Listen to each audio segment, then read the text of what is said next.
All right, well, welcome everybody, and thank you for coming out this evening to discuss what we're going to talk about tonight is about the concept of what's called a corporate wellness program. And whenever you think of wellness, there's a number of different things that come to mind for most of us, but I want to help you first of all understand what that means. But before we get rolling there, I want to give you a little bit of background on myself so that you understand where I'm coming from.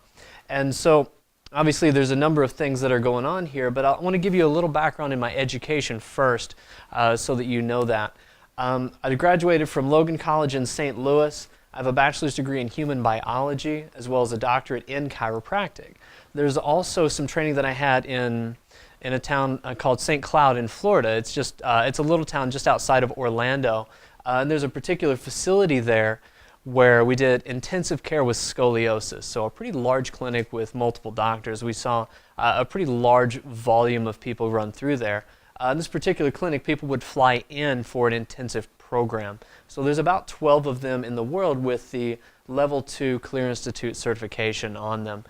So from that, then I came back here and opened up an official Maximize Living Health Center, which is a little bit different, but there's some certifications and training that go along with that.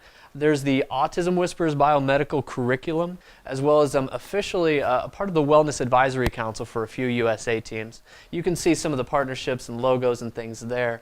As well as locally, there's the ISU's Gamify Circus, which I've been blessed to be a part of and help them out. Partnering up with CrossFit as well as the Misfits Roller Derby team locally, and doing some really neat things with them.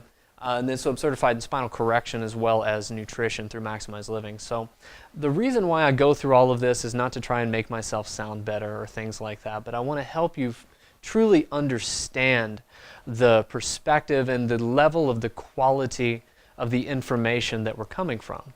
So that you understand that fundamentally before we move forward.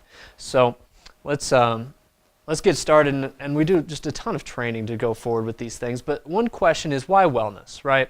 There's several tangibles and there's intangibles. So the tangibles are fundamentally, it costs money if you don't take care of yourself, your health, your wellness for you or for your employees, right? So why should an entrepreneur, why should a business owner care? The bottom line, but we need to care about the wellness for our employees, to not get sick. You know, sickness is a big, big business. In our society, there's $2.3 trillion a year spent on our health care, and I'm going to put that in quotation marks. But the thing is that, well, it's kind of funny because the only thing that we spend that much money on also is food, actual food. So somehow this whole food and the drugs in our healthcare system, they somehow been branched together in the same administration, so the Food and Drug Administration, which is kind of a funny thing, which doesn't make a whole lot of sense to me, but that's the situation in our society. So when those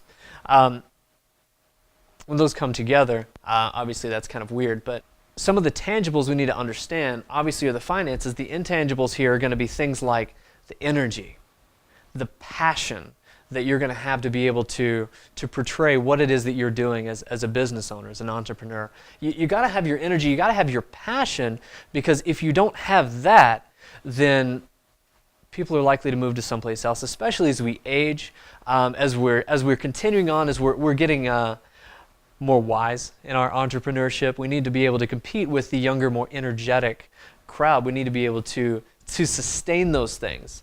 Our engagement, and our focus, our ability to look at things in the moment and address a situation, our overall productivity, and obviously we want to avoid lost work time. So that just directly translates to finances. So we need to be very aware of these things. Now, one question we have to ask ourselves is the United States well? How are we doing as far as being well as a nation? And do I have any impression from any of you guys? How well are we doing? Not so well.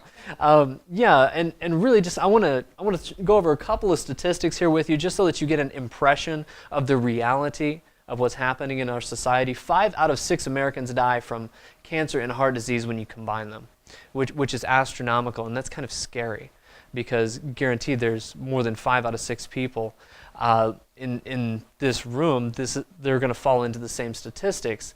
Now, U.S. healthcare ranked 12 out of 13 in one study, 66 out of a possible 100 in another study out of 37 indicators, and ranking 37th out of 41 according to the World Health Organization in another.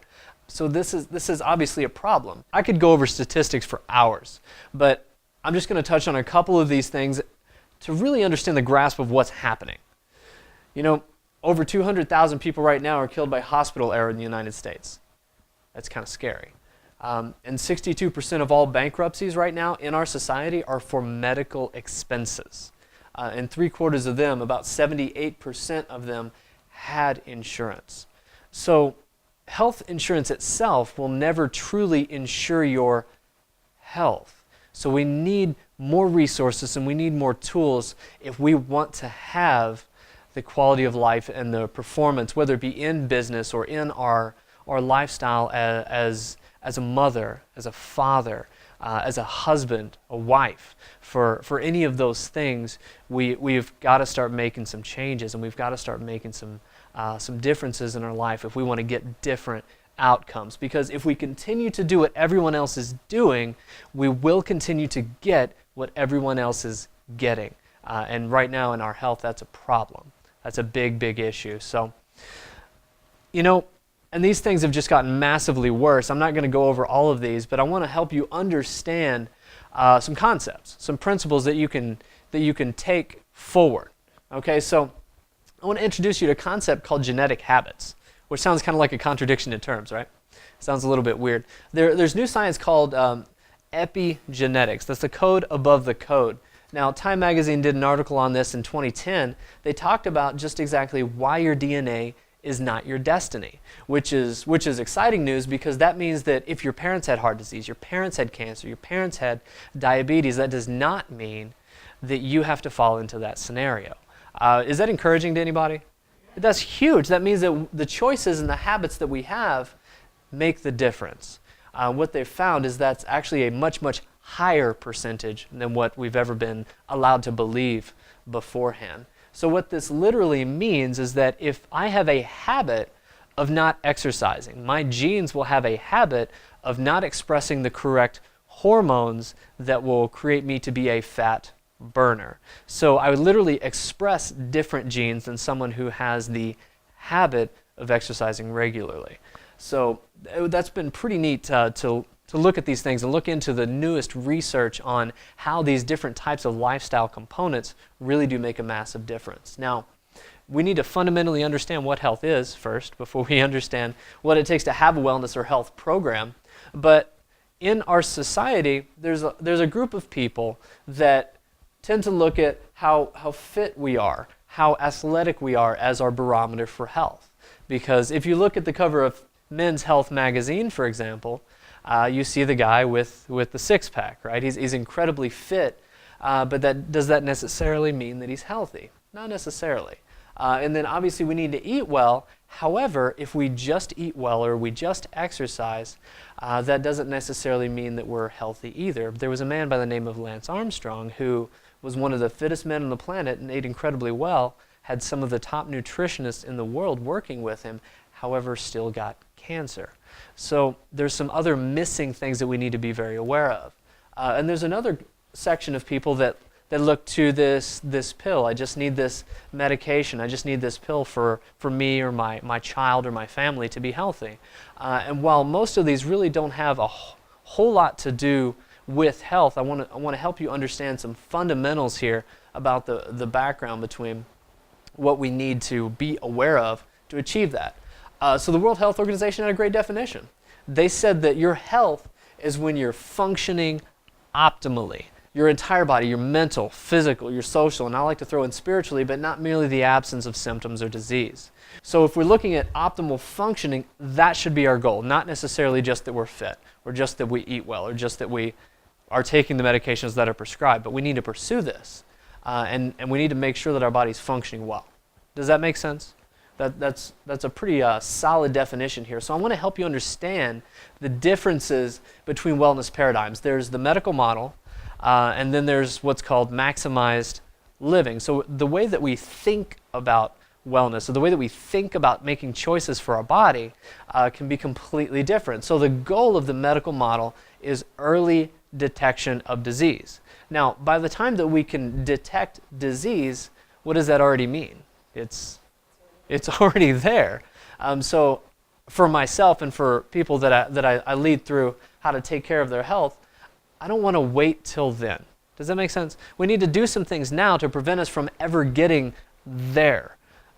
So our goal is to maximize the innate genetic expression of the potential of a person. Okay, so whatever your potential is, that's the goal, not waiting until we have some sort of diagnosis to take some action. Because the strategy here in the medical model, it's relatively passive. That means we do nothing, right, until our health blows up. Whereas here, we recognize that any good thing in life comes from some level of effort. Am I right? Any good thing in life comes from some level of activity that we have to do. Now, the motive here behind things standard in our healthcare is going to be a lot of fear, because we're afraid of the disease, or we're afraid of what happens if we don't go through with what's considered standard. However, what we're doing over here in wellness, in Maximize Living, is we want to empower you to take responsibility for your own health, okay? To help you understand what it takes to be there, versus the practitioner's role being the dominant person who is telling you exactly what to do in the moment, and you just do it without question. We want to make sure that you understand things. We want to coach and be your partner with this. So walking through these things so that you understand what it is, and then we're running alongside you, right? So that you can get there and get the things that you want. So this in medical models delivered by an event, whereas here we understand that any growth in life comes from a process. Right? Health is not an event. It is a process. Just like growing mentally, just like growing your business, just like growing in any other aspect of life, it is a process. It takes time, and it takes methodical steps to make it happen there. Now, this in medical model, it's episodes. So you have a flare-up of, let's say, some sort of an infection. You go through a treatment. See you later, doc. I may see you in 5 years. However, in a wellness model, it is constantly working toward maintaining and building your health to the highest goal and potential that you have. So this is a lifetime type of thing. So, and then obviously the quality of results is going to vary quite a bit, which I'll touch on. But the medical model things are based on normal values, whereas Maximize Living, the goals are going to be set by an individual. So what do you want to accomplish? What are your performance intentions? Now, for most of us, our performance is in our business, is in our entrepreneurship, in these things. Now, or for our family, or for our ability to play with our grandkids upcoming in the next decades. Those type of things, those are our performance goals. However, we do work with a lot of athletes. Now, if their goal is to be able to lift 250 pounds over their head and to do that repeatedly for several minutes straight, their goals and their requirements to be able to achieve and sustain that are going to be a little bit different. Does that make sense?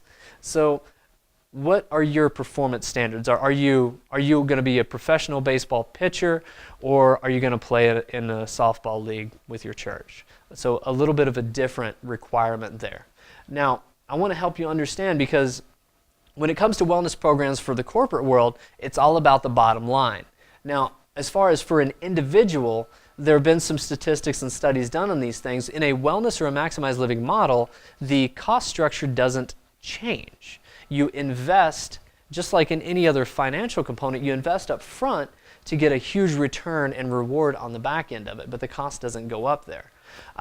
However, in standard healthcare, we typically, by the time that we're 20, how much do we spend on going to the doctor or doing anything? Virtually nothing, right? And unless something blows up, then we spend a little bit of money there. But we don't spend much on our health until some major health crisis happens, and then the costs skyrocket. So this is typically how this happens. So here's the curve here for the medical model, the sickness care model, the disease model, rather than a wellness model where we invest here, and then that stays the same throughout our entire lifetime. So what that literally means is that on average, we can save about $300,000 over our lifetime. Does that sound intriguing to anybody? Yeah. Now, is it going to cost more on the front end of things? At least the way that we perceive the cost of it. But what we don't see here is the intangible value of not only not spending all the crazy amounts of money later, but what's it worth to not get the disease in the first place and not have to go through all that hardship and how much it affects your family. So obviously this is going to be something that we need to do. Now, the way that we do this is what's called the 5 essentials. Now, these things are essential for a body to be healthy, to be well. Okay, so these are not like good ideas. These are things that we just simply need to do. These are the fundamentals. And the key is not just one of these things, but all 5. A lack of any one of these essentials will interfere with your potential, whatever your potential is. So number 1 is maximizing your mind. We need to understand what health is, and what goes on between our ears dictates what we do. So we need to understand that. We need to work on that, continually develop it. We need to maximize our nerve supply, first of all, because how much of our body does our brain control? All of it. So that's essential. Nutrients. Have you ever heard you are what you eat? Yeah, so we need to eat well. Maximizing oxygen and lean muscle. This is your fitness. How many of your cells need oxygen? All of them. So we also need to minimize our exposure to toxins. We have more chemicals in our society than have ever been in human history. We have to be very aware of this, and we have to minimize those components, because how well does a poisoned body work? Not well. So one other component to understand is that these things should make sense. It doesn't have to be complicated. Okay, so whenever you're looking at goals for your wellness, I want you to make SMART goals. So that's an acronym. Okay, simple, measurable, achievable, realistic, and time-bound goals. And I'll review that later. But that's the SMART acronym for the goals that you want to create a result in. And I want to walk through a couple of these things. So the first essential being maximize mind. We have to understand what health is. What in the world is it? What is this thing? Because in our society, we don't have any fundamental understanding of what this truly is. Otherwise, we would do what we needed to do to get there. And it's so rare in our society to be there. This is your stress management class, your time management components, your personal empowerment, your leadership development. That's what these components are. So there's a ton of research on these things, but I'm not going to walk through a whole lot of this, but distress, anxiety can create a depression, which obviously is going to decrease your effectiveness in what you do. Now, and that goes the same thing for your employees as well. And then this can actually create an adaptation or a disease state that is created in your brain, which can affect obviously every other aspect of your health. So we need to understand that. And obviously our brain controls functions of our body. We need to understand a couple of other things. How does it get there? This is your ergonomics. This is your spinal hygiene. You know, the dentists have done a tremendous job over the last several decades. And whenever we were younger, there were a lot of dentists that went to schools and taught children that we need to have hygiene with our teeth. We need to brush our teeth. We need to floss. We need to do those things in order to have healthy teeth. Now, we tend to understand that very well, but we typically do not understand that your spine, just like any other part of your body, needs to be properly maintained for it to be healthy. And I want to share with you a little story about a little boy named Maddox. And he came to me probably about 3 weeks ago now, and this little boy has been on a roller coaster. He had a tremendously difficult time ever since he was about 6 months old.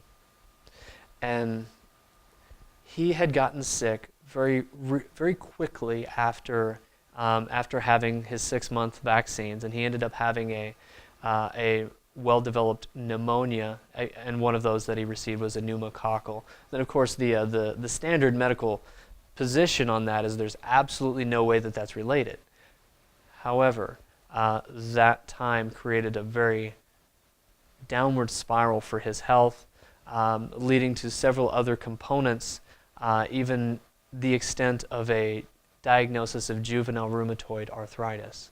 So whenever he was about 12 months old, his arms and legs began to start contracting, began to get very inflamed, and they started to contract, and he couldn't walk. He started dropping down. He couldn't walk anymore.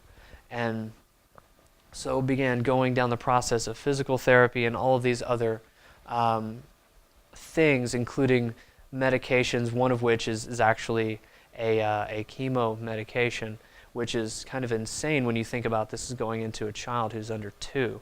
Now, with that scenario, I get a call from a student and ask some questions about some of our experiences with more extreme situations. And then so I walk through an understanding of what an autoimmune situation is and where I'm going to be looking for problems here. Now, in the situation with Maddox, whenever he came in, we evaluated, took a look at a couple of things in his spine, found some very clear subluxations or problems there. So we began to explain and help the parents understand what's happening, as well as we needed to walk through the food. We needed to walk through the toxicity. We needed to walk through all of those things. However, in this situation, if we had never addressed the problems that are interfering with the nerve supply, all of the other things are going to be limited. So we began to address some of those things, began to do some adjusting for this child, and after the second adjustment, he took his first solo steps in my office. And you know, this, when you talk about passion, this is why I love what I do. Because when I see a little boy walk toward me without having to hold his mom's hands anymore, that's power. Now, that obviously can play a huge role in some extreme situations. However, that just illustrates the point of how incredibly important this aspect of our health really is. Now, ergonomics and structure here, it's not just a neck or a back problem. Now, this is kind of a funny graphic. You see what's happening with this guy on the computer. It's like the evolution of our posture, if you will. But there are a couple of things we need to understand. It's completely encased in bone to protect it, keep it to protect the nerve system, that the brain, the spinal cord, and the nerves that go out. The way that it's designed is for a particular purpose and reason to protect these things. So this needs to be maintained and healthy, because if the spine shifts, do you think it's possible to not affect what's inside? It just doesn't make sense that that would be the case. So one component here, now this is from Harvard. They said the good posture not only protects you against back pain, but it also improves your overall health and appearance, which can affect your mood. It can affect the position and function of your abdominal organs. A lot of different components here. And this isn't just me saying that or some random chiropractic study. So just understanding this one, because the first system to ever develop controls every function of your body, processes everything we experience, whether it be physical, emotional, chemical. It all comes from our brain, so it controls all function, all healing. So all function, that correlates to the definition of health that the World Health Organization defined it as. If our body's functioning well, we're healthy. And then we need to make sure that we address the other essentials. So here's another pretty powerful, and here's 15 of 110 references on chiropractic boosting the immune system. Now, I'm not going to go through all of this, but I want you to be aware that these things exist. But if the immune system is functioning well, is an employee going to have less sick days? Absolutely. And what does that mean for the effectiveness of a particular business? Huge. Absolutely. So more energy, more effectiveness, and less work time lost. That's huge. So here's another essential. It's maximizing your nutrients. Now, he actually lost 32 pounds in 28 days. Not bad. You can see a little difference here. He's actually wearing the same shorts a month later, which is kind of funny. He also started getting corrective chiropractic, which is what we do in Maximize Living, for about a month there too. Take a look at his posture. Completely changed within a month's time. There was another guy by the name of Kevin who was actually at the same makeover whenever we started this process. He lost 10 pounds in 4 days. So whenever we walk through these programs, these are things that sustainably work because they're congruent with physiology. So some really neat things begin to happen. These are your nutrition, your smart shopping classes and workshops. That's what these things look like. There's all sorts of research on Syndrome X, hypertension, diabetes, and all of these things. I've seen type 2 reversed in as little as 2 weeks by some of the changes that we have. So pretty cool stuff. Obviously, omega-3 fatty acids, that has a huge role in mood and depression. Right now, 6 out of the top 10 best-selling drugs are antidepressants in our society. Could you imagine the financial change that we would have to be able to use on doing other things if we simply invested in getting the good fats, which we're told for decades to have no or low fat? The problem is most of our brain is made of fat. Okay, so we need good ones. So we need to understand some of these things. Now, this is me, and I want to share with you just a little bit about some fitness. Now, it's a little bit difficult to see here. However, can you see that I was nowhere near as in shape as I am now or in the second picture? You can kind of see my stomach relatively rounded there with my little boy laying on it. You can get in the best shape in your life in about 12 minutes a day or less. I rarely work out longer than 12 minutes, and I do that about 3 times a week right now. I'm in the best shape I've ever been in my life, and I've been an athlete. So when you work congruent with physiology, and you learn some fun programs here, you can do these things together. Employees can do this. It's a lot of fun.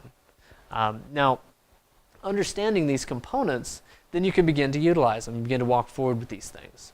Now, there's all sorts of research in here, but working out at high intensity and short duration actually triggers a hormone response where your growth hormone, that's the athletes, they typically want to raise their growth hormone for performance. The testosterone, these things actually go up in proportion to the intensity of the exercise. So obviously that will affect your body's ability to burn fat and create a new metabolism. So when you work scientifically with these things, we get results. You know, it's very simple.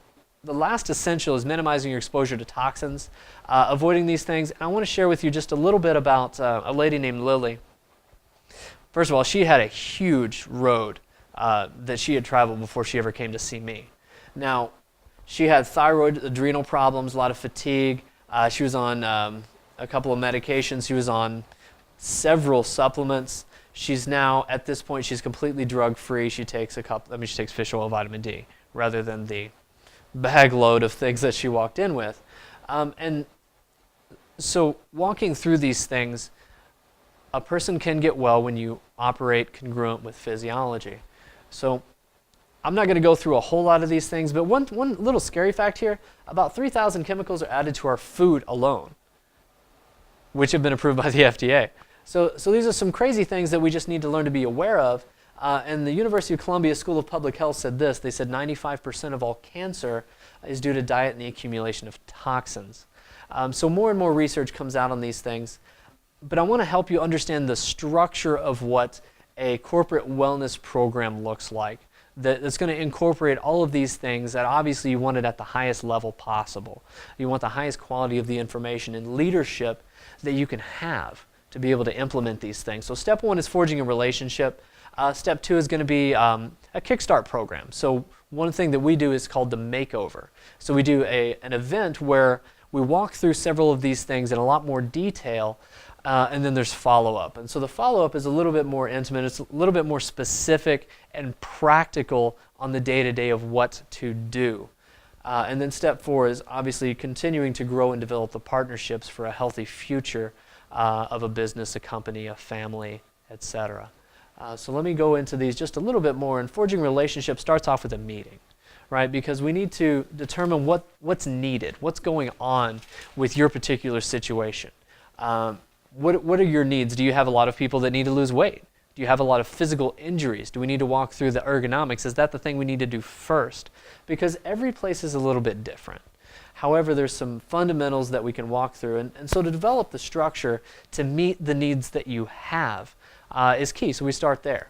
And after the relationship starts, we usually do a Kickstart event, something like the Maximized Living Makeover, which is tremendous because, first of all, it's a lot of fun. We usually have food. Anybody like food? No, yeah, everybody likes food. That's one key for any sort of an event. You want to have some sort of food, and you want to have something that's fun. You want to have people participate in what they're doing. We usually have people physically do a little burst of some exercise in one of these programs, just so that they can get up moving, just so you can get some energy in the room. Guaranteed, if you work out intensely for about 20 seconds, moods will begin to change. things will get uplifted. And it's amazing how very simple you can implement things like that in an office. You know, if people are getting lethargic, stand up, run in place for 20 seconds. Everybody does it. Guaranteed everybody will talk about that for the rest of the week. It's because people will be sore from 20 minutes of exercise, as well as it elevates the mood and those things because of the hormone triggers that it creates. So we have a lot of fun with these events, and then after that, we implement a challenge of some sort. If it's a weight loss that's the kickstart, then we have some sort of time frame on that. Okay, so it's a simple goal. Something like pounds is really easy to facilitate because how hard is it to get a weigh scale? You can check these things. You can measure these things. So your SMART acronym, it's got to be simple, it's got to be measurable.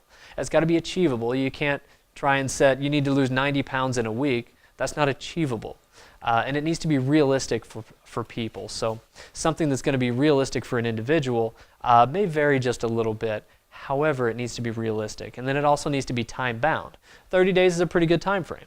You can see some changes then. Obviously, I've seen things in 4 days to 2 weeks, but 30 days is a pretty good time frame. People can make some massive changes in their impact of their health, which literally will affect the rest of their life, but they can do that within about 4 weeks. So in the follow-up resources, we can do some newsletters, lunch and learn topics where obviously, again, food, because people like that. Makes it practical over a lunch break to begin to learn some things. We can also do some screenings, and then of course, because of partnerships, we can do some discounted or partnering up for some exam fees and things like that to really look at some deeper health issues for people, because fundamentally things need to be looked at, because if you don't look and check things, then you really never know. Because if you wait until you feel things, very often it's too late, and we obviously don't want that for people. So the one big why here, more productivity, happier employees, healthier employees. Does that sound good to anybody? Yeah, it's really simple that we need to have those things, which is going to lead to better employee engagement, which means engaging in the product or service that you're doing. If they're engaged in that, they have energy there, they're there more often, you're going to get more done, which means more for your bottom line, which is kind of the ultimate purpose of a business is to make money. So what we need to do is enable you to do that through healthy and well people, which are your only sustainable competitive advantage. Okay, your only true sustainable competitive advantage are your people. And if you invest in them, they will invest in you and the business, and it will continue to grow. And that will save you a ton of money if you can keep people and not have to go through the training and the hiring and that whole process that will ultimately lend to better results fundamentally. And then obviously they're going to appreciate you for caring about their well-being and their family. So get families involved in these things, because once they go home, if nobody else in the family understands what they're trying to do, then it becomes very, very difficult. So make it a family thing. Get everybody involved. Make it fun. Make it a fair. Make all of these things interactive so that people can do that. And then we want to make sure that we can help you facilitate there. So tangibles and intangibles, there's obviously a value.